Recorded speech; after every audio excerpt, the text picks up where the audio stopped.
دەمەوێت باسی کەرتێکی گرنگی خزمەتگوزاری بکەم لە هەرێمی کوردستاندا، ئەویش کەرتی تەندروستیە.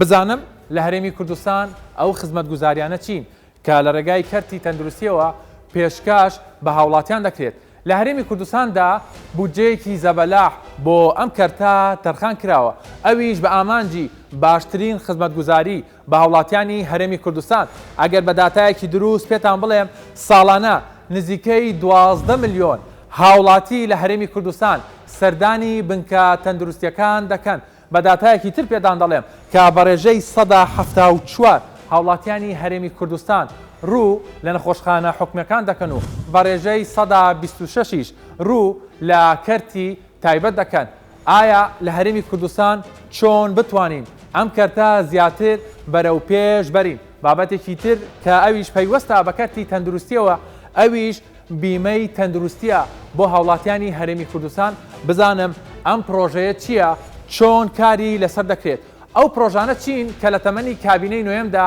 بۆ کەرتی تەندروستی کاری لەسەر کراوە. لە ئابوژانەوەی ئەم جارەدا بە دوواداچوون بۆ ئەم بابەتە دەکەم.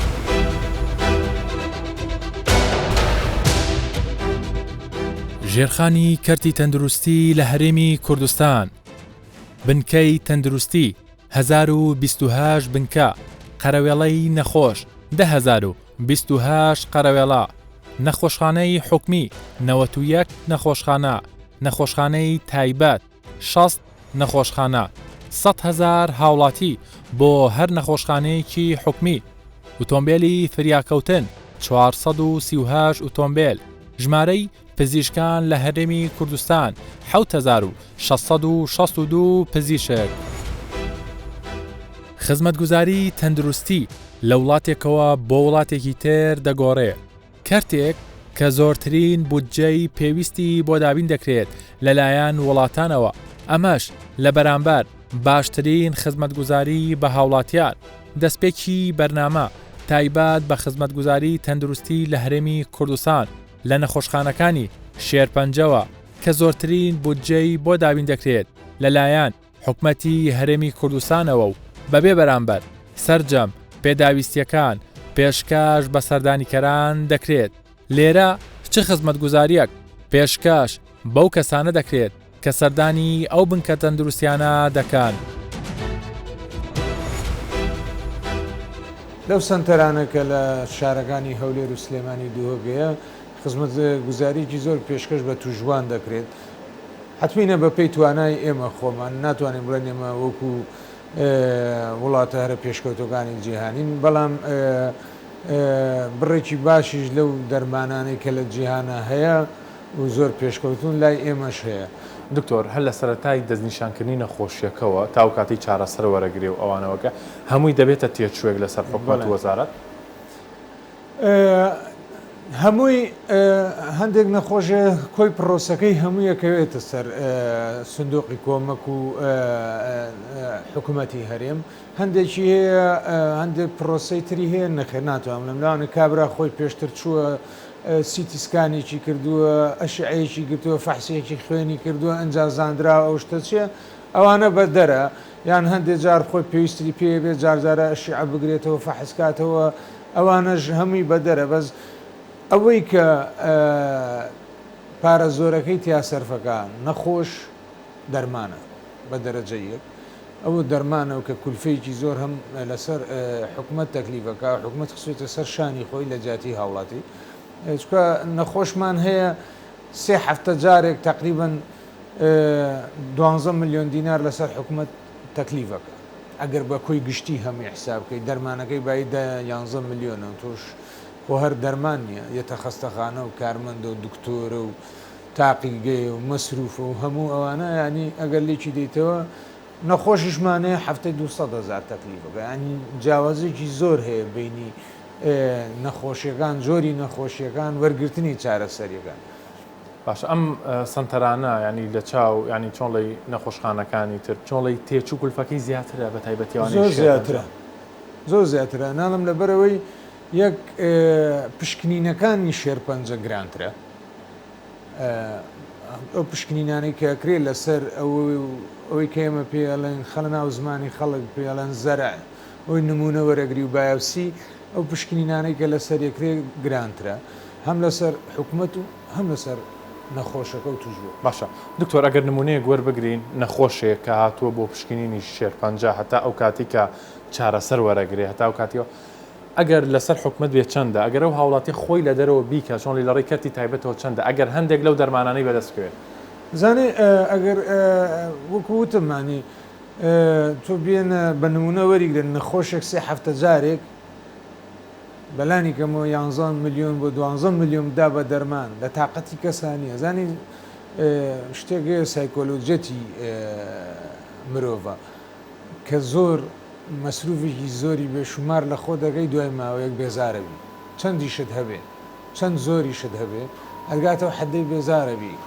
کەم کەسی ژێ دەرەقەتی و مەسروفە بێ هەربێنەرە بەر چای خۆتەوە هەموو 3 جارێک دانیشی دەفتەرێک بی بە دەرمان و ئەوە چەندت پێکرێ مەسەرەن چەندت هەبێت چەندت پێ دکتۆر تایبەت بە ئەوەی کە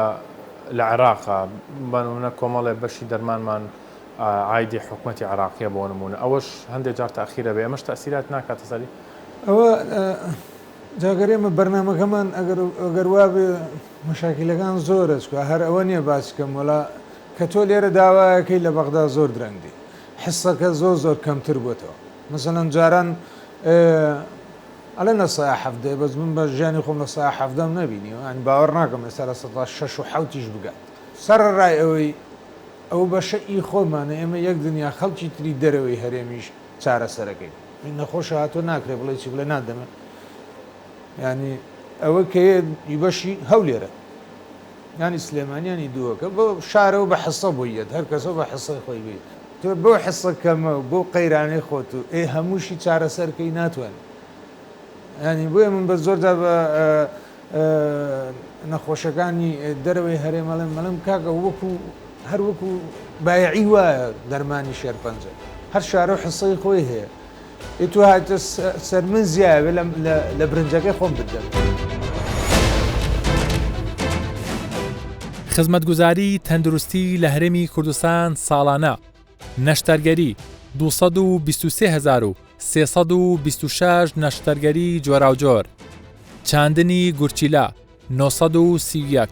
قەستەرە و باڵۆن 27,526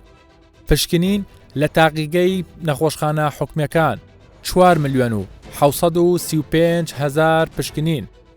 چارەسەری تیشکی ژێرپەنجە 53,060 چارەسەر چارەسەری یەک نەخۆشی شێرپەنجە مانگانە لە ملیۆنێکەوە بۆ 15 میلیۆن دینارە کۆی گشتی خەرجی شێرپەنجە لە هەرێمی کوردستان ساڵانە 48 ملیار و 882 میلیۆن و 636,500 دینار. بابەتی خزمەتگوزاری تەندروستی لە زۆربەی وڵاتان بەسراوە بە سیستەمەوە بودجەی ئەو خزمەتگوزاریەش بەشێکی لەلایەن حکومەتەوە دابین دەکرێت و بەشێکی دیکەشی لەلایەن هاوڵاتیان وەک بیمەی تەندروستی دەیدەن چونکە ئەم بیمەیە هاوکارێکی باش دەبێت بۆ هاوڵاتیان بە تایبەتی لە ڕووی تێچووەوە بۆ هەموو خزمەتگوزاریە تەندروستیەکان پزیشکان چی دەڵێن لەو بارەیەوە؟ وەکو دەزانی لە هەر وڵاتێک بە شێوازێک نەخۆش بەشداری دەکات لەو پارەیە کە تێچۆکێتی لە زۆربەی وڵاتەکان حکوومەت دابینی دەکات مقارنەتەن بە عێراق من تەماشام کرد 235 دلاریاندانەوە بۆ هەر شخصێک کە زۆر کەمە ئەو تێچووە ئی بینایە و هەموو شتێکە بەڵام بۆ نمونە لەگەر وڵاتێکی وەکو بەریتانیا 4,000 پاوەند بەسەرەوە لە ئەمریکا 11,000 دلار لە وڵاتە ئەوروپیەکان هەمووی ئەگەر تەماشاوکی پارەکان گەلێک زۆرە چکە ئەوان ئێحتیمامی سەرەکی لە هەموو وڵاتێک بە دەرەجەیەک سەحەیە دەرەجە دووش تعلیم لە وڵاتی ئێمە پارەکە زۆر کەمە حتمەنەوە بودجەی دێ ئەو بودجەیە چۆن دروست دەکرێت هەم حکوومەت دەیدات لە داهاتی خۆی سندوقێک دروست دەکرێت بۆ سەحە هەمیش خەڵک دەوی بەشداری بکات پارەی زۆری خەڵک لە هەموو وڵاتان کە زەریبە دەدات بۆ تعلیم و بۆ سەحە دەچی تەماشای میزانیەی سەحەی وڵاتێکی وەکو بەریتانیا بکەی 130 بلیۆن پاوەندە ئەو کەمەکەی ئەو ساڵ چۆتە 200 یعنی 200 بلیۆن دلار بەسەرەوە. میزانی حکوومەتی عراقی 89 بلیۆن دلارە. فدەبی خەڵک هەموو شتێک بەتەما حکوومەت بەجێ لێ بەخۆی پارەی هەیە لە ماڵەوە خەڵکەکی زۆر پارەی هەیە الحەمدوللا لە کوردستان خەڵکی فەقیریش زۆرە. دەبی خەڵکە کە بەعامەتەن هەر کەسە و حەسەب دەخلی خۆی زەریبە بدات بۆ سەحا. بیمەی تەندروستی پێدەرێن، زەریبەی پێدەرێن، هەر شتێک بێت. تێچووی نەشتەرگەری لە نەخۆشخانە حکومی و تایبەتەکان لە هەرێمی کوردستان. ژمارەی نەشتەرگەری لە کەرتی حکومی ساڵانە 223326 نەشتەرگەری. تێچووی یەک نەشتەرگەری لە نەخۆشخانە حکومیەکان لە هەرێمی کوردستان تەنها 7000 دینارە. تێچووی هەمان نەشتەرگەری لە نەخۆشخانە تایبەتەکان 750,000 دینارە. پارەی گەڕاوە بۆ هاوڵاتیان لە ڕووی نەشتەرگەریەوە ساڵانە 165 ملیار و 931 ملیۆن و 218,000 دینارە.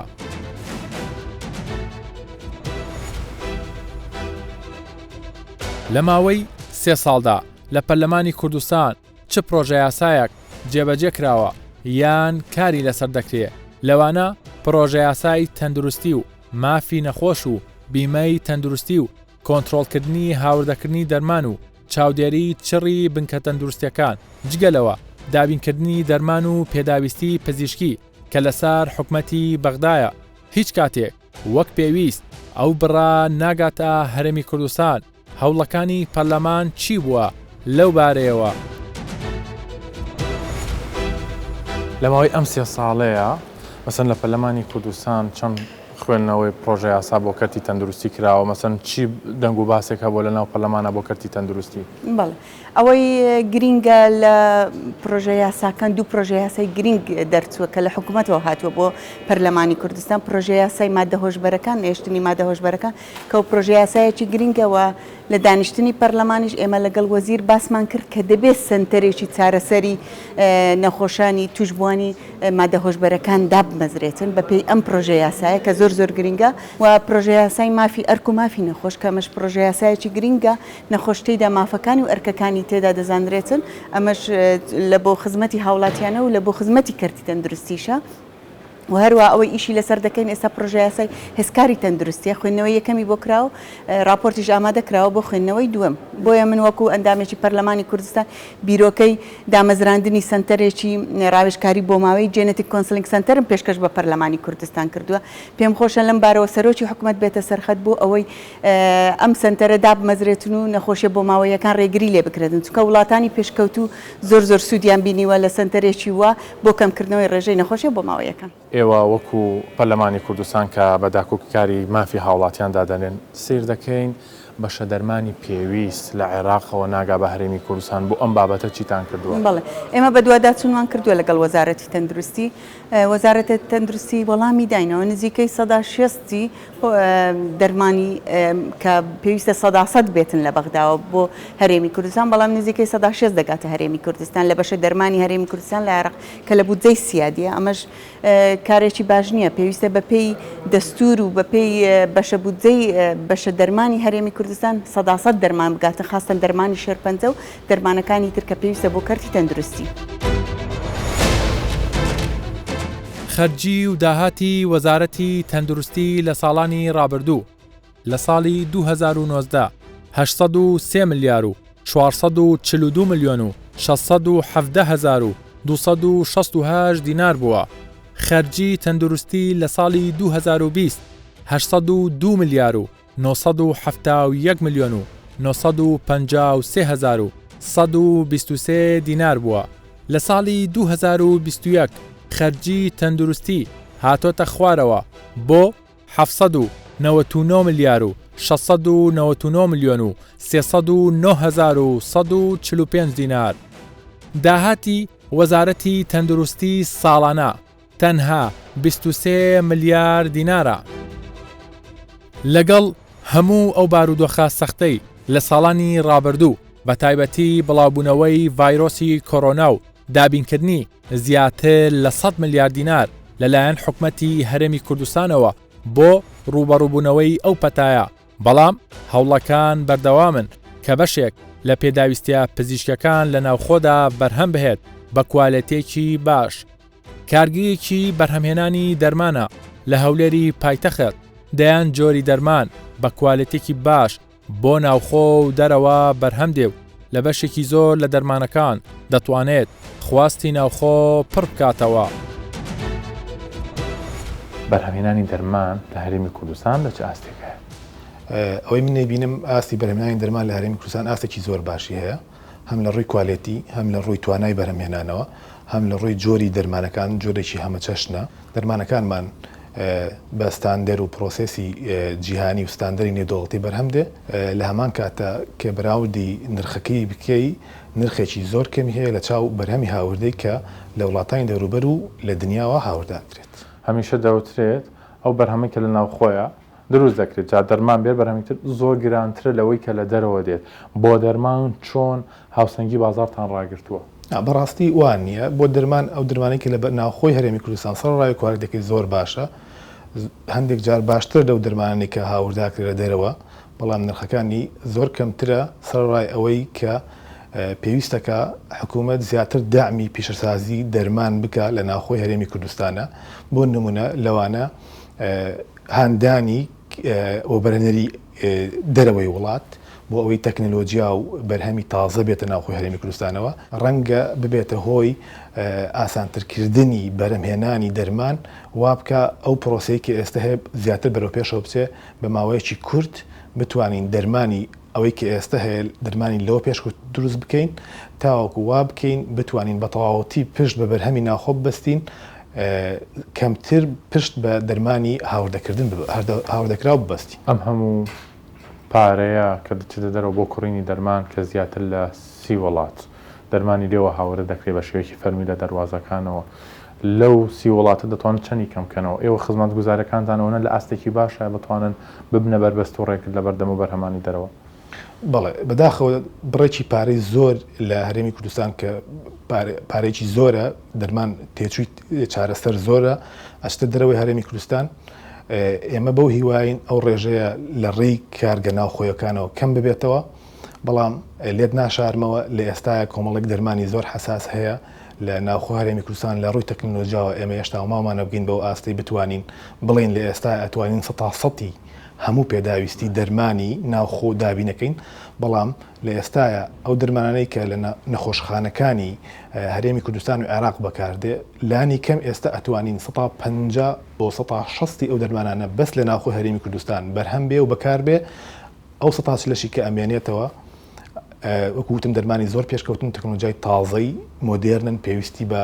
سەرمایەکی زۆر هەیە، پێویستی بە زانست و پێشکەوتنی زۆر هەیە. لێ ئێستا ئەتوانین پشت بە هاوردەکردنی ئەو دەرمانانی کە لە ناوخۆ دروست ناکرێت فقط ببەستین وەکوتم ئەشتوانڕێ بە پاڵپشتی حکوومەت و کەرتی تایبەت ئیستثمار لەو جۆرە دەرمانانە بکرێ لە چەند ساڵی داهاتووە بتوانین ڕێژەیەکی بەرچاو لەو دەرمانانەی کە ئێستا بەرهەم نایەنرێ ئەوانش بەرهەم بێنرێ تاوەکو بتوانین بەگشتی بتوانین پشت بە توانای بەرهەمهێنانی ناوخۆ ببەسترێ، کەمتر دەرمان هاوردە بکرێت تاوەکو ڕێگر بکرێت لە هەناردە دەرەوەی ئەو پارەی کە ئێستا لە چارەسەرکردنی نەخۆشکردنی دەرمانە بەکاردێت. پرۆژەکانی کەرتی تەندروستی و حکومی و تایبەت لە هەرێمی کوردستان کابینەی نۆیەم 37 پرۆژە بە سەرمایی 288 ملیار و 443 میلیۆن و 710 هزار دینار، کارگەی بەرهەمهێنانی دەرمان 3 کارگە، کۆگای دەرمان 122 کۆگا، کۆمپانیای هاوردەکردنی دەرمان لە هەرێمی کوردستان 213 کۆمپانیا. لە ماوەی 3 ساڵدا کەرتی تەندروستی چه هەنگاوێکی گرنگی ناوە و پێشکەشکردنی خزمەتگوزاری، ئەنجامدانی چاکسازی و پلانەکانی داهاتوو بۆ ئەو کارتە چییە؟ لەگەڵ وەزیری تەندروستی حکومەتی هەرێمی کوردستان گفتوگۆی ئەم بابەتانە دەکەم. وەکو وەزارەتی تەندروستی حکومەتی هەرێمی کوردستان خزمەتگوزاریە تەندروستیەکانتان چییە بۆ هاوڵاتیان؟ خزمەتگوزاری تەندروستی زۆر فراوانە، دوو جۆرە بە شێوەیەکی سەرەکی، بەشێکیان بەشی خۆپارێزی و پاراستنی تەندروستی هاوڵاتیانە بەگشتی واتە تەندروستی گشتیە بەرنامەکانی چاودێری تەندروستی سەرەتایی، بەشی دووەمیان بەشی چارەسەریە. لە بەش یەکەمیان ئێمە دەبێ بچینە لای هاوڵاتی لە ناو ماڵەکان لە شوێنەکان لە بازارەکان لە کارگەکان لە هەموو شوێنێک بەشی دووەمیان هاوڵاتی خۆی کە نەخۆش بێتێتە دەستگاکانی تەندروستی بۆی ئەمە جیاوازەکەی وقایی و عیلاجی لە هەرێمی کوردستاندا بەرنامەکانی چاودێری تەندروستی سەرەتایی زۆرە وەکو بەرنامەی کوتان و بەرنامەی چاودێریکردنی ئافرەتی دووگیان و منداڵان و بەدخۆراکی و پیر و پەککەوتەکان و چاودێری تەندروستی یان ڕقابەی تەندروستی شوێنە گشتەکان و پشکنینی ئاو کۆنتترۆلکردنی نەخۆشی گوازراوەکان کە ئەو بەرنمەیە لە کۆڕۆنا و لە پەتای خوێنبەربوون و لە ئێستادا لە سکچۆنی تونج دەیبینین یانێ خۆشبەختانە هەرێمی کوردستان زۆر سەرکەوتووە لە بواری خۆپارێزەکەی ئەم خزمەت گوزارانی بەڕێستان باسی کرد بێگومان ئەبێت پێویستی بە پاڵپشتێکی باشی بودجە هەبێت لە ڕووی بودجەوە بۆ وەزارەتەکەی خۆتان چۆنە؟ یعنی ئەگە بڵین بودجەکە بە تمۆحی ئێمە و بتوانین پرۆژەی استراتیزی و پرۆژەی گەورەی پێ بکەین ئەم بودجێ نییە لە هەرێمی کوردستاندا بڵین لە پرۆژە پێشنیارێک دانرا بێت کە بودجەکان هەموو نەخشانەکان بەڵام بودجەکان بە سوپاسەوە بە حکوومەتی هەرێمی کوردستان توانێتی ئەو بۆشاییە پڕکاتەوە کە ئێمە لەگەڵ بەغدا لێمان دروست بووە بۆ نمونە دەرمان و پێداویستی پزیشکی پێویستە لەوە هەموو پارێزگاکانی عێراق بە شێوەیەکی گشتی بە هەرێمی کوردستانیشەوە دابی بکرێت لە بودجێ حاکمە بەڵام دەوروبەری 150 ئەو پێداویستیانە دەگات بۆشاییەکە حکوومەتی هەرێمی کوردستان لە ڕێگەی تەرخانکراوی بودجەوە بۆ دەرمان و پێداویستی پزیشکی بەگشتی بۆ شێرپەنجە بۆ دڵ بۆ ئەوانە دایناوە ئەمەش بە پرۆسەیەکدا دەڕات و دەرمان و پێداویستی پزیشکیە سەرچەکانەوەی پەیوەندی بە ژیانی مرۆڤ بە هۆڵەکانی نەشتەرگەری بە چاودێریکردنی نەخۆشەکانی ناو عینیان مڕەکەزە و فریاکەوتنەکان هەیە ئەوانە دابین کراوە بە شێوەیەکی گشتی دەتوان بڵێم کەرتی گشتی ڕەنگە لە ناو هاوڵاتیان زۆر باز لەوە بکەن کەرتی تایبەت و کەرتی تایبەت ئەهلی نەخۆشخانە مسەیترە نەخێر کەرتی تایبەت تا ئێستاش ناگاتە نیوەی خزمەتگوزاریەکانی کە لە حکوومەتدا دەکرێت حکوومەت لەگەڵ ئەوەشدا مقاومات و تواناکانی زۆر زیاتر بتەوترە ئێمە مەبەستەوە نیە دژایەتی کەرتی تایبەت بکەین ئێمە کەرتی تایبەتش بە تەواوکەری سیستەمەکە دادنین ڕێکی دەخینەوە ئەمە پرۆژە پێشنیاری یاسامان هەیە ئێستا کە بە پێڕەوێک ڕێکی دەخینەوە ئەم لە ڕووی کوالتی لە ڕووی چۆنێت ئیشکردن لە ڕووی نرخ لە ڕووی چاودێریکردن و میلاچی کە تێدا کار دەکەن ئەم پرۆسەیە دەستی پێ کردەوە بەڵام ئێستاش کەرتی گشتی بە شێوەیەکی سەرەکی زاڵە بەسەر خزمەتگوزاریەکانی تەندروستی من دەتوانم ژمارەیەک دەمێ لە ستا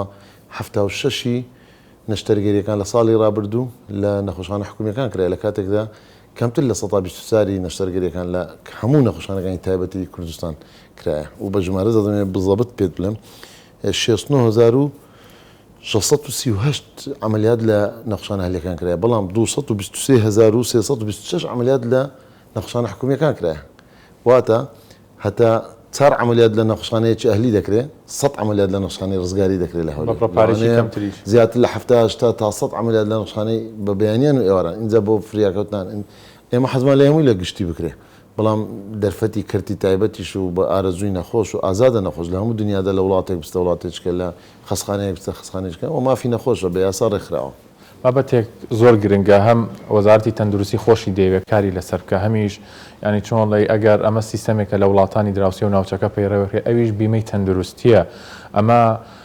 کە کەرتی حکومی لەلایەنە تەندروستیەکەی ئەڵم ینی چۆن لەوەی کە بەڕستان باست کرد زیاتر لە 170 هاوڵاتیانی هەرێمی کوردستان ڕوەکەنە ئەم بنکە تەندروستیانە بۆ هەوڵی ئەمەدا درێ بیمەی تەندروستی شەوێت هەوڵەکە دراوە ئەمە بەرنامەی کاری کابینەی نوێی حکوومەتی هەرێمی کوردستانە یەکەمین جارە لە حکوومەتی هەرێمی کوردستان لەم کابینەیەدا دەست بۆ بیمەی تەندروستیمان بردووە ڕۆشنووسەکەش ئامادەیە کە لە ماوەیەکی زۆر نزیکدا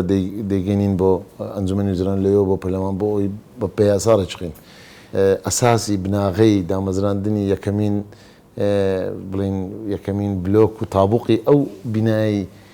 بیمەی تەندروستی ئینشاءالله لەو کابینەیەدا بێت چاکسازیەکان لە کەرتی تەندروستی لە هەرێمی کوردستان ئەمەیان چۆنە لە ماوەی ئەم 3 ساڵەیە چی کراوە ئێمە لەو ماوەیەدا لەگەڵ تیمێکی ڕایۆشکاری ئێستا لە قۆناغەکانی باشین لە دانانی ئالەتی ڕێخستنەوە و ڕیفۆرمکردنی سیستەمی تەندروستی لە هەرێمی کوردستان خزمەتگوزاریەکان وردە دەبینە دەرەوەی شارەکان لە قەزا و ناحیەکان یعنی دەبێت سیتسکان هەبێ قەستەڕە هەبێ دەبێت زۆرترین خزمەتگوزاریە بێ بۆی نەخۆش نەگەڕێتەوە ناو شار کەمترین ڕێژە بێتەوە ناوکردنەوە عینیان مڕەکەزە و ئەمانە هەمووی تەسیری لە خزمەتگوزاری گشتی دەکات و ڕێژەی مردن کەمتر دەکاتەوە و ئێمە پرۆژەیەکمان هەیە و تەقدیممان کردەوە بۆ کەمکردنەوەی چۆن بتوانین میکانیزمی کەمکردنەوەی ڕووداوەکانی هاتوچۆ ئەم پرۆژەیە چەند وەزارەتێکی تێدایە و تەقدیممان کردووە چاکسازی لە خزمەتگوزاری تەندروستی لە هەرێمی کوردستان کەمکردنەوەی خەرجی بە ڕێژەی 120 ئامادەکردنی پرۆژەی بیمەی تەندروستی لە هەرێمی کوردستان، دەستپێکردنی سیستەمی تەندروستی، ڕێخستنەوەی هاوردەی خۆراک و مادەی کحولی و وزەبەخشەکان، دابینکردنی ئامێر و پێداویستی پزیشکی بۆ قەزا و ناحیەکان، دابەزاننی نرخ و بەرزکردنەوەی کوالەتی خزمەتگوزاریەکان، بەرەنگاربوونەوەی مادە هۆشبەرەکان، دابەزاندنی دەسەڵات و کەمکردنەوەی ڕۆتین لەسەر جەم بەڕێوەبەرایەتیە تەندروستیەکان لە هەرێمی کوردستان.